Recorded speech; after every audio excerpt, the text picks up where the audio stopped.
Hey, what's up YouTube? So today I want to create a video talking about how to set up an African cichlid tank for beginners. So I've made many videos talking about how to set up a tank for cichlids before, but this video I'm going to talk about the most basic of basic things that you need in order to get started. So first of all, the tank size. Now this depends greatly on the type of African cichlid that you're going to keep, but the smallest for an adult African cichlid I would suggest is 36 gallons. Now with a 36-gallon tank you can have about 12 mbuna. Mbuna are fish like yellow labs, red zebras, demasani, yellowtails, and stuff like that.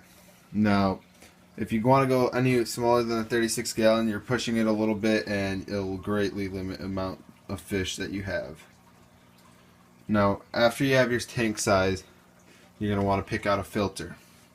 Now, I suggest always getting a filter that is more powerful than what it needs to be.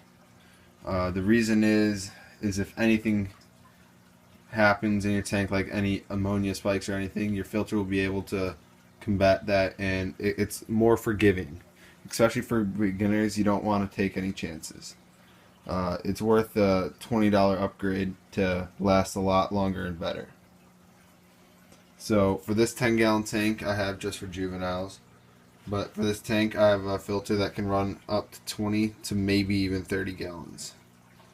For this 10-gallon tank with juveniles that are a lot bigger, I have a big filter that easily runs 30, maybe even 40-gallon tank. So the reason I'm doing this is just it makes it easier on me. Now, after that, you're going to need some heaters.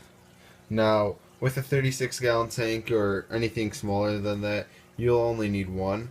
But once you get 60 gallons or above, I would suggest getting 2 heaters, and the reason is because if one heater malfunctions, again, it's more forgiving and you have a backup. What I do is in my 60-gallon tank I have 2 heaters constantly in there. One heater is a degree lower, set a degree lower than the other heater, so I know if that one heater is on, the other heater is not working well. Also, good rule of thumb is about 50 watts per 10 gallons, or 5 watts per gallon. So for this 10-gallon tank, I have a 50-watt heater, and it works just fine. Now after that, you may ask, okay, what about lights? What about substrate? What about rocks? Well, that's up to you. Now the lights, completely not important, and it's completely optional. With rocks, it's your choice.